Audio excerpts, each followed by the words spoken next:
तो यह कहानी शुरू होती है महाभारत से, जहां पर कुरुक्षेत्र का युद्ध चल रहा होता है और अश्वत्थामा पांडवों के वंश को पूरी तरह से समाप्त करने की चाह में उत्तरा के गर्भ में ब्रह्मास्त्र दागने के लिए उसका आवाहन कर रहे होते हैं। वो ब्रह्मास्त्र को उत्तरा की ओर भेज देते हैं, जिससे पूरे आकाश में घनघोर बिजली और बादल गरजने लगते हैं।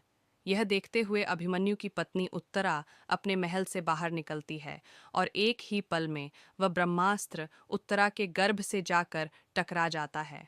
अश्वत्थामा के इस पाप के बाद और युद्ध खत्म होने के बाद श्री कृष्ण रणभूमि में अश्वत्थामा से मिलने के लिए जाते हैं। अश्वत्थामा श्री कृष्ण पर वार कर देते हैं, क्योंकि वह बहुत ज्यादा क्रोधित थे कि कृष्ण ने उनके पिता द्रोणाचार्य को बचाया नहीं। इसके बाद अश्वत्थामा श्री कृष्ण से कहते हैं कि उसके पाप के लिए वह अपना सुदर्शन चक्र निकालें और उसको मार दें। लेकिन कृष्ण कहते हैं कि मृत्यु दंड नहीं है, अश्वत्थामा मुक्ति है। और फिर वह अश्वत्थामा को श्राप देते हैं कि तुम समय के अंत तक इसी पृथ्वी पर रहोगे और तुम्हें मृत्यु भी नसीब नहीं होगी। अश्वत्थामा कहते हैं कि क्या उन्हें कभी प्रायश्चित करने का मौका नहीं मिलेगा। तब कृष्ण कहते हैं कि तुम मुझे मारना चाहते थे ना, पर अब तुम ही मुझे एक दिन बचाने आओगे। कलयुग शुरू होने वाला है और कल ही ज़रूर आएगा, और तब मैं इस पृथ्वी पर दोबारा जन्म लूँगा। लेकिन कली मुझे जन्म लेने से रोक दे, वो इतना ज़्यादा शक्तिशाली होगा, और इसीलिए तुम्हें उस गर्भ की रक्षा करनी होगी जिसमें मैं जन्म लूँगा। यह कहकर वो अश्वत्थामा की मणि उसके सर से निकाल लेते हैं। फिर कहानी 6000 साल आगे शिफ्ट होती है, जब लगभग कलयुग का अंत आ ही गया होता है। हमें दिखाया जाता है कि कुछ लोग एक वाहन में बैठकर इस दुनिया के आखिरी शहर काशी जा जा रहे होते हैं। इस वाहन में बहुत लोग होते हैं और एक बच्चा भी होता है जिसका नाम होता है राया, और एक बूढ़ा इंसान होता है जिसका नाम होता है रोमी। रोमी काशी इसलिए आया था क्योंकि उसने आसमान में एक नक्षत्र यानी कि एक तारा देखा था, जो कि आखिरी बार 6000 साल पहले दिखाई दिया था। और इस नक्षत्र का मतलब यह था कि भगवान यानी कि विष्णु जी का दशावतार जन्म लेने वाले हैं। रोमी शंभाला का ही होता है, और रोमी जैसे और भी लोग काशी में होते हैं। ये सब लोग खुद को रिबेल्स बोलते हैं, क्योंकि ये कॉम्प्लेक्शन ऑस्किन के खिलाफ होते हैं। ये रिबेल्स काशी के नीचे सीक्रेट टनल्स बना के रहते हैं और इसी में इनकी एक्टिविटीज़ करते हैं। और रोमी इसी टनल में जाता है क्योंकि वहाँ पर एक प्रेग्नेंट लड़की होती है, दिव्या, जिसको मृणाल ठाकुर ने प्ले किया है। रोमी को चेक करना था कि कहीं मृणाल के गर्भ में जो बच्चा है वो भगवान तो नहीं। और चेक करने के लिए वो उसकी जेब में से एक कवच निकालते हैं जिसमें एक मणि होती है। और वो कहता है कि जब भी वो इस मणि को किसी गर्भ के पास ले जाएगा और अगर यह मणि जली तो समझ लेना कि उस गर्भ में भगवान है। जैसे ही रोमी उस मणि को मृणाल के गर्भ के पास लाता है, वो मणि जलती नहीं है, जिसका मतलब मृणाल वो लड़की नहीं थी जिसके गर्भ में भगवान जन्म लेंगे। तभी वहां पर कॉम्प्लेक्टेड रोमी और मोनाल को पकड़ के कॉम्प्लेक्शन करते हैं। कमांडर मानस मोनाल को देखकर कहता है कि ये फर्टाइल लड़की अभी तक थी कहाँ। ये कॉम्प्लेक्शन देता है कि वो मृणाल को लैब में ले जाएं, लेकिन मुरल साफ साफ मना कर देती है। बहुत फोर्स करने के बाद भी मुरल लैब में नहीं जाना चाहती थी, इसलिए मानस उसको बेरहमी से वहीं पर मार देता है। फिर वो रोमी से पूछता है कि वो उसको शंभाला की लोकेशन बता दे, लेकिन ऑफ कोर्स वो मना कर देता है, जिसकी वजह से वो रोमी को भी वहीं पर मार देता है। उसके बाद हमें कॉम्प्लेक्टेड लड़कियां यानी कि जो प्रेग्नेंट हो सकती हैं उनको वहाँ पर ले आया जाता है। इन लड़कियों को टेक्नोलॉजी की मदद से इम्प्रेग्नेट किया जाता है और फिर हर महीने उन्हें एक चैम्बर में डाला जाता है जहाँ पर उनके गर्भ से मशीन्स के थ्रू एक सीरम एक्सटेक्स्ट किया जाता है। लेकिन इस सीरम एक्सटेक्स्ट में अभी तक कोई भी लड़की 91 डेज से ज़्यादा प्रेग्नेंट नहीं रह पाई थी, जिसकी वजह से सीरम अच्छी तरह से बन नहीं पा रहा था। और सुप्रीम आस्किन चाहता था कि सीरम कम से कम 120 दिन प्रेग्नेंट वाली लड़की का तो हो ही। जब जब उन लड़कियों के गर्भ से सीरम एक्सटेक्स्ट किया जाता था, वो लड़कियां मर जाती थीं, और उन्होंने उस मशीन में ही एक सिस्टम फिट किया हुआ था कि जैसे ही लड़की मर जाए तो वो सीधे वहीं से पाइप के थ्रू आग के कुएं में गिर जाए और भस्म हो जाए।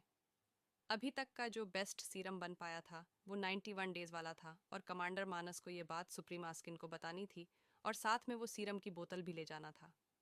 कमांडर मानस उस लैब के डॉक्टर से कहते हैं कि ये एक्सपेरिमेंट सक्सेसफुल क्यों नहीं हो पा रहा है। तो वो डॉक्टर मानस को एक सुझाव देता है कि वो उसको सुप्रीम आस्किन के पास ले चले, जिससे कि उन्हें पता चल जाए कि यास्कीन को एग्जैक्टली चाहिए क्या, और शायद तब जाकर वो एक अच्छा सीरम बना सके। कमांडर मानस डॉक्टर को सुप्रीम आस्किन के पास ले जाने के लिए तैयार हो जाता है। वो डॉक्टर और काउंसलर बानी के साथ सुप्रीम यासक के पास जाते हैं। सुप्रीम यासक बहुत ही बुरी कंडीशन में जी रहा होता है। उसके शरीर से वायर्स अटैच हुई होती हैं जो कि उसे जिंदा रखती हैं। और इसी बुरी हालात से निकलने के लिए उसने यह प्रोजेक्ट के नाम का सीरम एक्सटेक्स्ट चालू करवाया था। या स्किन जब वो 91 डेज वाला सीरम मांगता है तो डॉक्टर चालाकी से उस सीरम की बोतल को चेंज कर देता है और उसकी जगह यास्कीन को कुछ और दे देता है, जिसकी वजह से यासक स्ट्रगल करने लगता है और पानी में गिर जाता है। लेकिन फिर वो वापस पानी से बाहर निकलता है और कहता है कि बहुत दिनों बाद किसी ने उसको मारने की कोशिश की है, जिसके बाद वो उसके हाथ से डॉक्टर का पकड़ ले। ताहे यासक उससे पूछता है कि वो क्यों उसे मारना चाहता है। डॉक्टर जवाब देता है कि अच्छायन स्किन उसकी आंख से एक आंसू निकालता है और उसे डॉक्टर के मुंह में डाल देता है, जिससे वो डॉक्टर मर जाता है। सुप्रीम यास्कीन फिर से कमांडर मानस और काउंसलर बानी को इंस्ट्रक्शन देता है कि कम से कम 120 दिन प्रेग्नेंट वाली लड़की का सीरम लेके आओ, और फिर वो वहां से चले जाते हैं। दूसरी तरफ कॉम्प्लेक्शन बाकी रिबेल्स का पीछा कर रहे होते हैं, जो कि उस टनल से बच के निकले थे। उसमें से एक के ऊपर 5000 यूनिट्स की बाउंड्री लगा दी जाती है और उसे भैरवा पकड़ लेता है। लेकिन वो उसे संगीत कॉम्प्लेक्शन से दूर एक मंदिर में पहुंच जाता है और वहीं पर वो पत्ती में लपटे विशाल काय अश्वत्थामा को देखता है। तभी वहां पर कॉम्प्लेक्टेड पहुंच जाता है और राया पर वो हमला करने ही वाला होता है कि अश्वत्थामा उस रोबोट को उनकी लाठी से तोड़ देते हैं।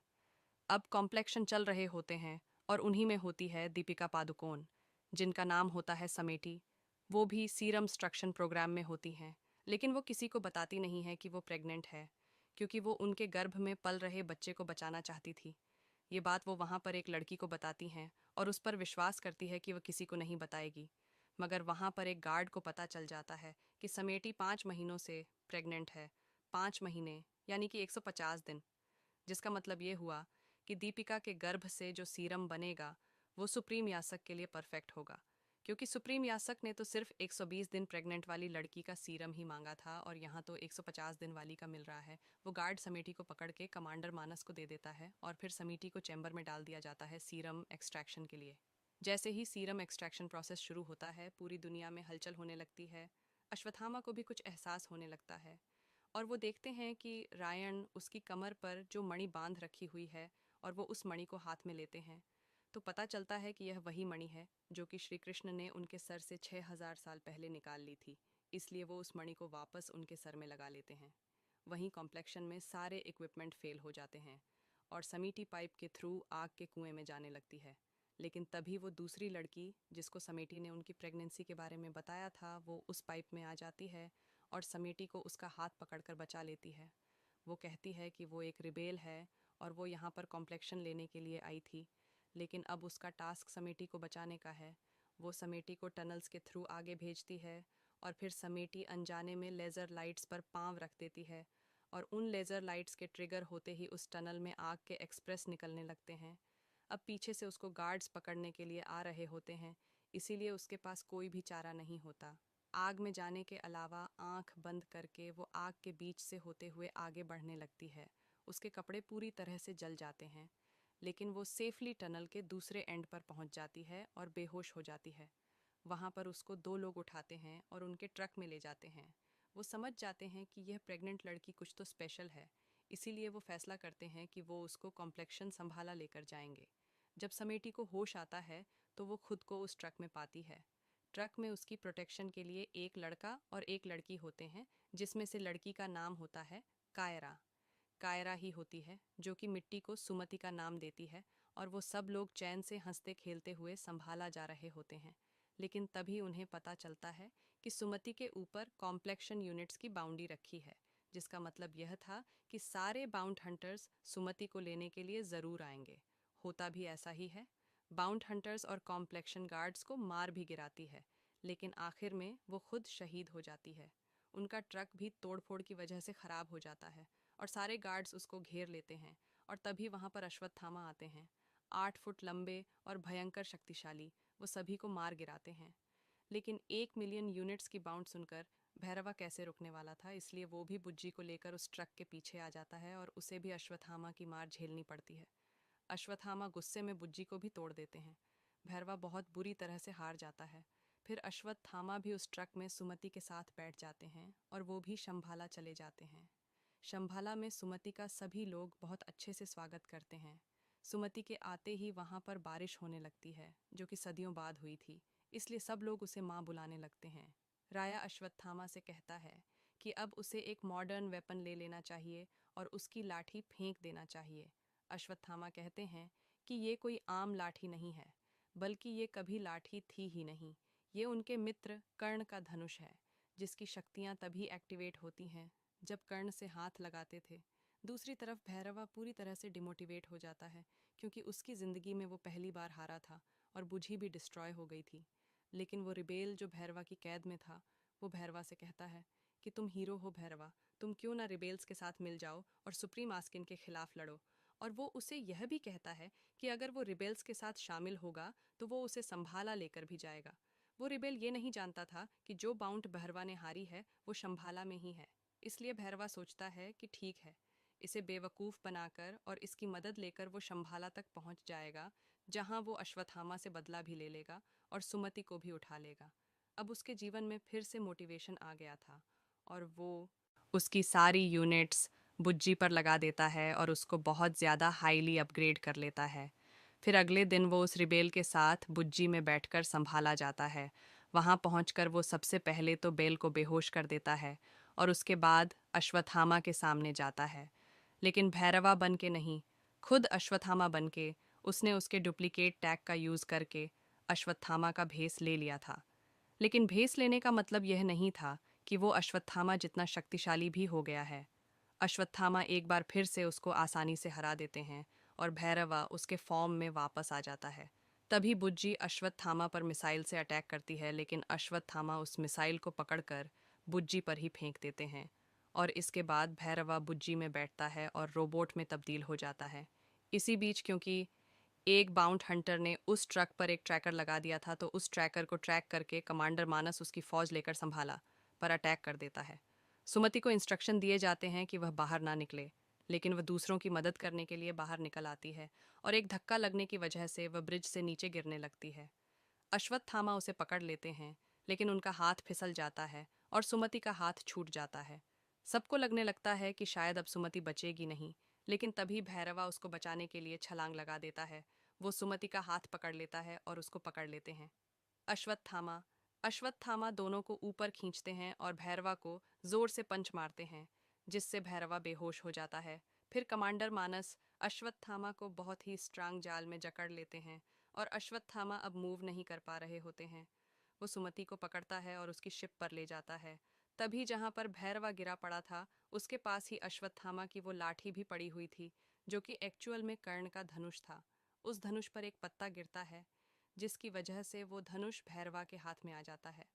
और जैसा अश्वत्थामा ने कहा था कि इस धनुष की शक्तियाँ तभी एक्टिवेट होंगी जब खुद कर्ण इसको पकड़ेंगे, तो वैसा ही होता है।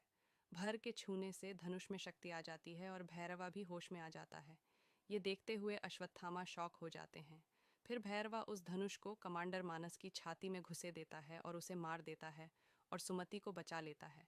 लेकिन जैसे ही वो सुमति को बचाता है, तो वो एकदम से भौचक्का हो जाता है कि अभी अभी उसके साथ हुआ क्या, और उसे सिर्फ इतना याद रहता है कि वो सुमति को पकड़ने के लिए यहाँ पर आया था, और इसलिए वो सुमति को बुज्जी में डाल देता है और वहाँ से बुज्जी को उड़ा कर ले जाता है।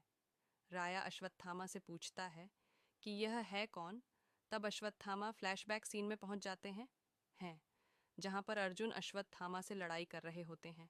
अर्जुन अश्वत्थामा पर एक ऐसा बाण चलाते हैं जो कि कोई भी नहीं रोक सकता था, लेकिन तभी उन्हें बचाने के लिए उनके पीछे से कर्ण आते हैं, जो कि अर्जुन के तीर का जवाब देते हैं।